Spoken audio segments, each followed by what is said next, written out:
Bom dia, 901. Voltei. Agora nós vamos falar do messianismo e as revoltas no campo, tá? Esquecidos pelas autoridades, uma grande parcela da população rural vivia em condições miseráveis. As autoridades ligavam só para os centros, ligavam só para eles. E essas pessoas da zona rural, gente, passavam fome, entendeu? Não tinham os mesmos direitos, quase, das pessoas que viviam nas áreas urbanas. Eles eram oprimidos, eram os esquecidos, tá?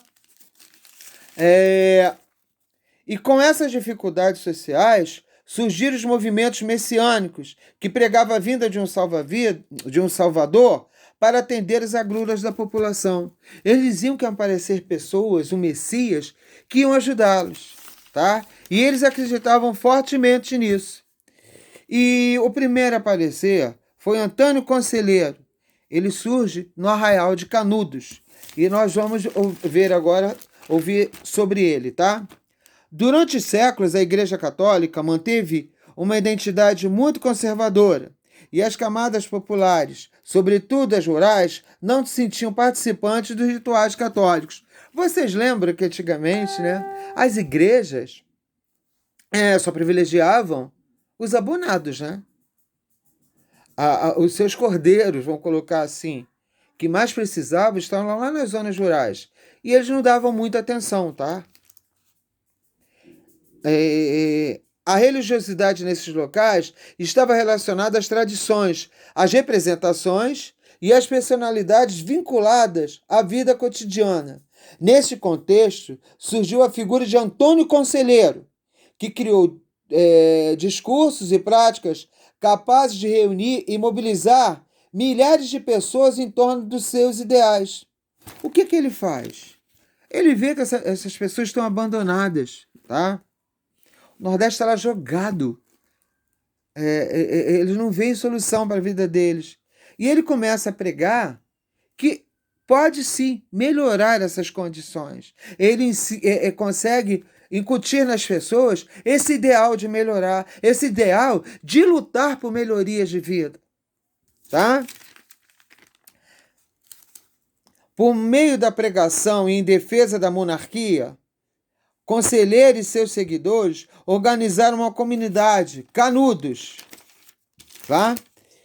Enquanto os muitos rituais da Igreja Católica excluíam grande parte da população, o que Antônio Conselheiro faz, gente? Ele agregava e introduzia os indivíduos na vida religiosa. Ele mostrava para eles essa vida religiosa que a Igreja Católica não estava nem aí para eles, ok? E ele faz isso, tá? Assim, o governo passou a se preocupar com a quantidade de pessoas que começaram a seguir esse Messias. Eles viram que aumentou muito. No começo, não, né? É um louco. Mas quando eles viram que isso aumenta, eles começam a se preocupar, tá? Pois essa comunidade de Canudos se transformou em uma comunidade autossuficiente. O que acontece? Ele não precisa mais do governo. Eles mesmos conseguem o seu sustento, tá? Eles produzem aquilo que eles comem. Eles criam praticamente um arraial, uma cidade. Isso para o governo começa a preocupar, né? E o que acontece? Ele é rotulado de monarquista. Porque ele quer o quê? Ele tenta ajudar as pessoas. Ok? E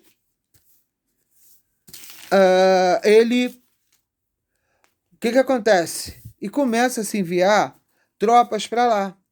A primeira, os moradores de Canudos conseguem, tá, sobrepujar e conseguem vencer. Mas eles mandam outra. E o que eles fazem? Eles cercam essa cidade. E eles começam a passar fome, né, gente? E muitos são mortos na primeira luta, né? E eles assim conseguem dominar Canudos. Terminam com essa história de subsistência própria. E dizem, tá, que quando esses soldados adentraram em Canudos, só tinham crianças, velhos e Antônio Conselheiro. Quer dizer, diz que foi uma guerra sangrenta, diz que não. Mataram velhos que não podiam se defender e crianças, né? E o Antônio Conselheiro com eles ali, porque ele não deixou. Tá ok? Ele continuou ali, tá? Agora nós vamos falar da Guerra de Contestado.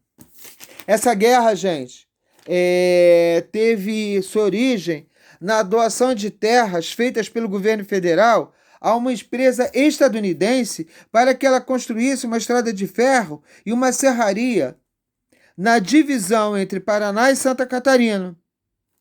Aí, devido a essa doação, gente, centenas de casas tinham que ser desapropriadas. E as pessoas foram expulsas de suas casas e não receberam indenização por isso. Isso causa uma revolta nessas pessoas, né? Aí, assim com o descaso do Estado, surgiu um beato chamado José Maria, que afirmou ser escolhido por Deus para defender essas pessoas, tá? Para defender essa população das injustiças, tá? Devido à situação de desamparo, muitas pessoas passaram a seguir José Maria.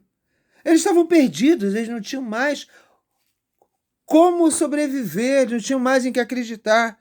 Se o próprio governador que tinha que apoiá-los, fizeram isso com eles precisavam de alguém que os guiasse. Aí surge José Maria, tá? E em 1912, operários, camponeses indígenas prejudicados se juntaram em torno de José Maria. Tá? Eles começam, então, a lutar pelo que eles querem. E o que faz o governo? Eles, temendo um episódio semelhante ao de Canudos, o governo federal, auxiliados pelos coronéis da região, enviou tropas para expulsá-los.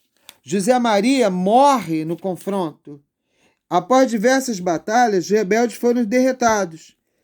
E, mais uma vez, uma questão de caráter social era tratado violentamente como caso de polícia.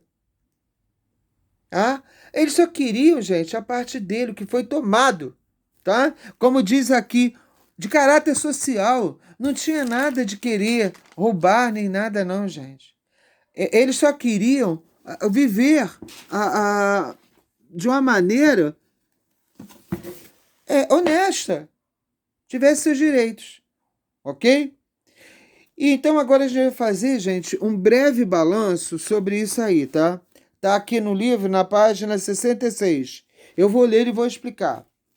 Os diversos episódios que marcaram o período da República Oligárquica, como a Guerra de Canudos, a do Contestado, a Revolta da Vacina e a da Chibata, assim como o fenômeno do cangaço, podem ser interpretados como respostas populares à exclusão que tinha submetido grande parte da população. Tais revoltas, em sua maioria, não propunham uma mudança profunda na estrutura do Estado, nenhuma revolução social, pretendiam apenas superar as dificuldades imediatas das camadas mais pobres. Eles só queriam ajudar as camadas mais pobres, entenderam?